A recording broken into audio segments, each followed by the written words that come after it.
Hey everyone, welcome to the third episode of What Are We Talking About? An informal talk series where we dive into exciting projects and ideas with researchers and scientists working in the water sector. Today, we are chatting with Dr. Kyle Onda, the director of Internet of Water. The Internet of Water Coalition is a group of organizations working together with government partners to build foundational water data infrastructure across the US and create a community of people and organizations using water data to make better decisions. Stick around as we explore more about the Internet of Water with Dr. Onda.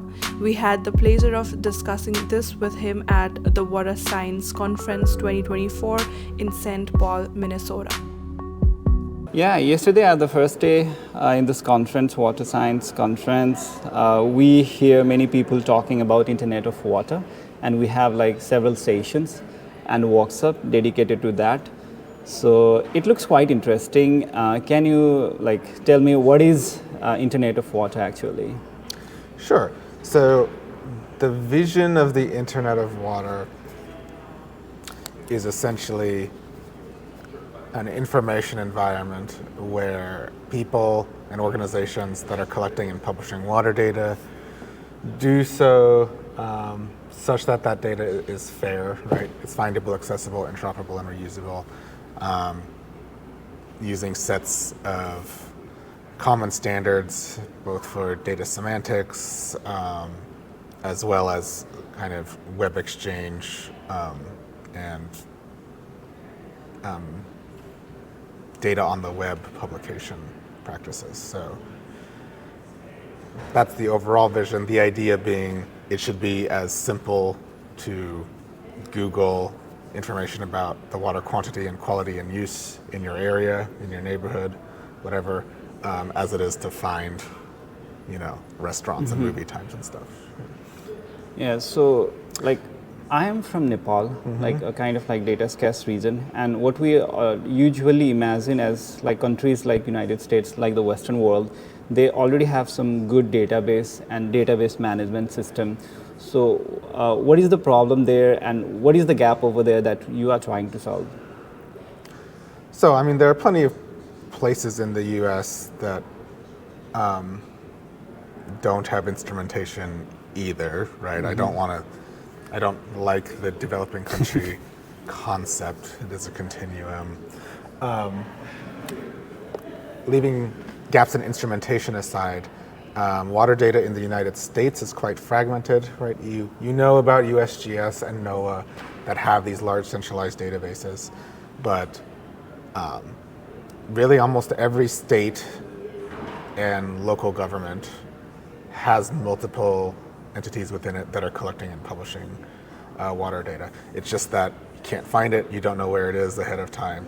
It's all formatted differently, so it's highly fragmented. And that's the problem that the Internet of Water in the US is mostly trying to tackle. So, for example, right? Yeah. So, the USGS stream gauging network, which is what most scientists use for all of their stream flow measurements, there's something like 8,000 active gauges. There's probably 2 to 3 times as many gauges that are operated by state governments that no one bothers to use in their studies because it's too hard, it's too annoying to go search for it and track it down. Yeah. How scalable do you think it is? Is it within the United States only, or can we scale it to some other nations out of the geographical boundaries? Yeah, so I think in general, at a high level, the concept actually comes from other places. In many ways, our efforts were inspired by earlier efforts in Australia and in Europe. The EU is still implementing this thing called the Inspire Directive, which basically says environmental data should be published on the internet using open standards. We've taken a lot of inspiration from that. We use some of the same software that was developed for the EU projects. So it's already scaled beyond countries. And we're beginning to work, or hopefully soon we'll be beginning a project to set up hydrometeorological data exchange using open source software that we contribute to in Uganda, Ethiopia, and South Africa. So Yeah. I for sure see that this concept has applicability beyond the borders of the United States. So who do you think is the major party who will be benefited from this particular initiative? The Internet of Water. Yeah, yeah. I mean, the use cases are kind of innumerable. Anyone who wants to know how much water there is available in the surface in the ground, how that water is being used, and the quality of that water would be a beneficiary. Those beneficiaries could be, just the general public, right? Someone looking on their phone needing to know if there's a flood alert in their area, or needing to know if they can swim in the river, given its current quality. It can be useful to community advocates who want to advocate towards their state or federal government for funding to ameliorate some infrastructure in their area, to be able to find all the data available that would allow them to make their case that the water quality or quantity in their area needs to be improved, or the quality of their water infrastructure needs to be improved. And then it can be useful to state and federal government just to, for planning and regulatory purposes, right? And it can be useful to the scientific community because more data provides more context, and more information is generally better, provided it's well described enough for them to make a good determination on how to use that data. Which is why metadata standards are an important part of the Internet of Water as well. Yeah, so how accessible it is, or how easy is it for a layman, for a common citizen to access to this kind of database? Sure, so we can talk technically what the Internet of Water is. All we're asking, we're not creating a centralized database of everything. That is not probably scalable, at least in the long term. What we want is just to get all of this data that's being collected for all kinds of different reasons, different regulatory reasons, different scientific projects, on the internet in common standards. And then we want it done. We want that done in a way so that the big search indexes can index it, right? There's no database of all the restaurants, but somehow it's all easily findable. And it's because every restaurant has a website. Yeah. And so basically we want all water data to have a website. That's what we're trying to do. So do you have any, capacity building kind of packages Sure, yeah. part in Internet of Water? Yeah, so there's the Internet of Water Coalition, right? Which is this group of organizations interested in this concept, try to implement it themselves, try to evangelize the concept to their peer organizations. Then there's my team at the Center for Geospatial Solutions. And yeah, we provide technical assistance either on a fee-for-service basis, or we can pursue external funding, third-party funding to help a water data provider upgrade or modernize their water data management and publication system so that it works with the Internet of Water. Oftentimes, it's difficult to. It depends on the organization. Sometimes the organizations don't have a strong motive to do that. Yeah.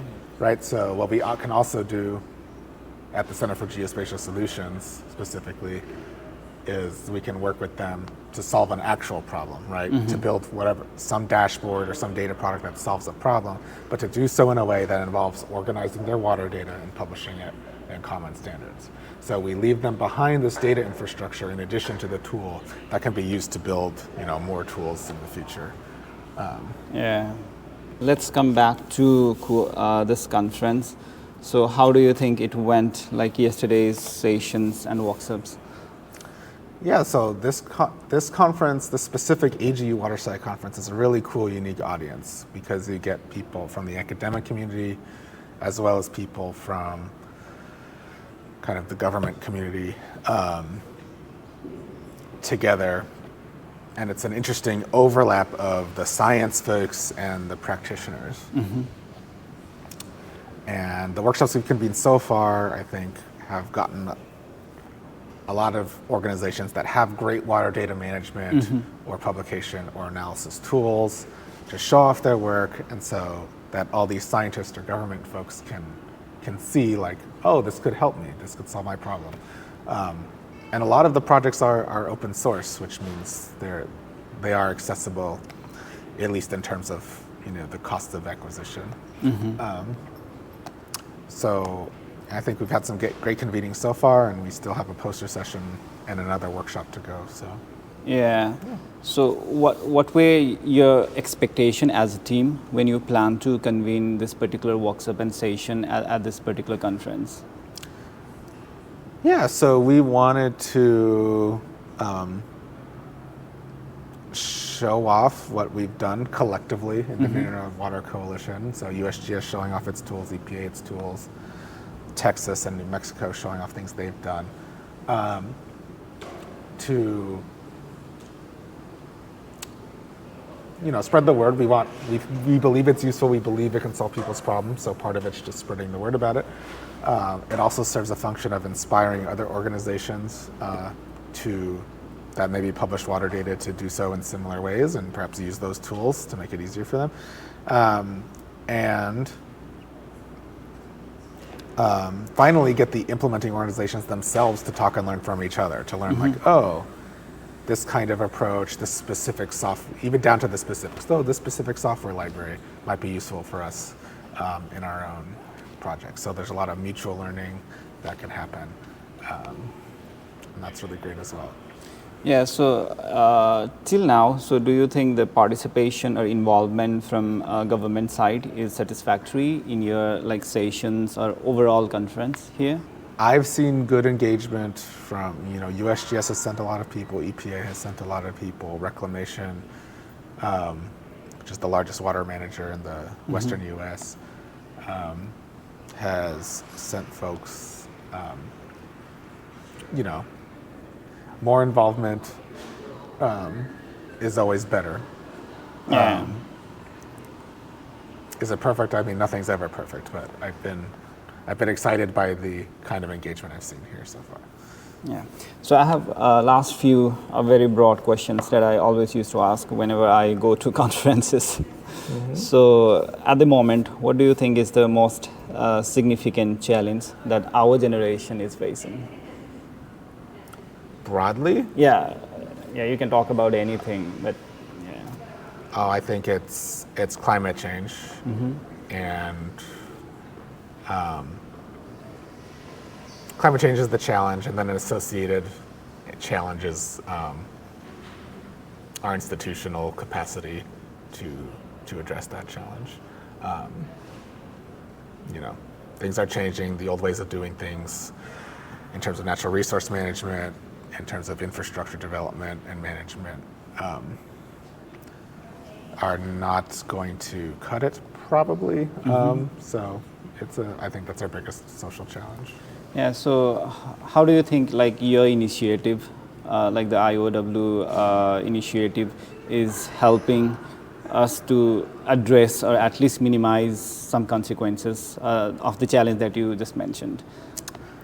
Right. I mean, we need,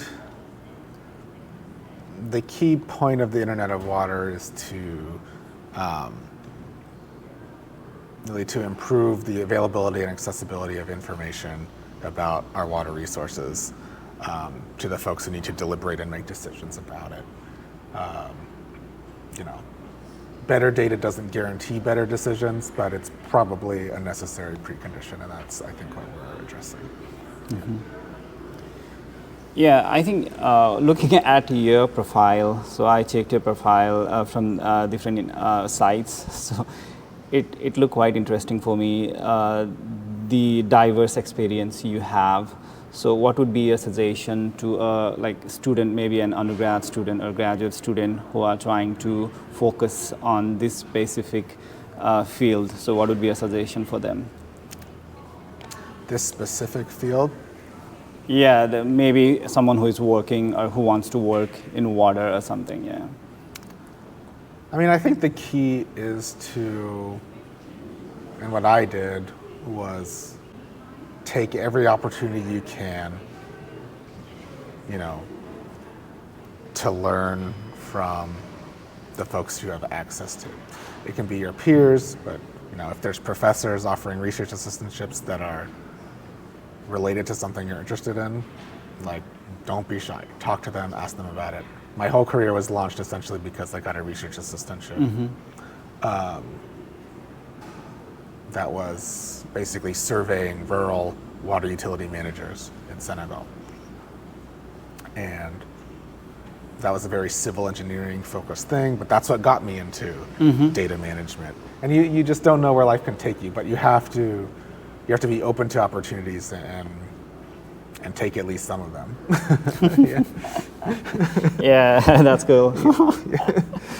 So as a researcher or scientist, so what are your final messages to public? If you have to say something, you just mentioned about how severely things are changing, like the climate change thing.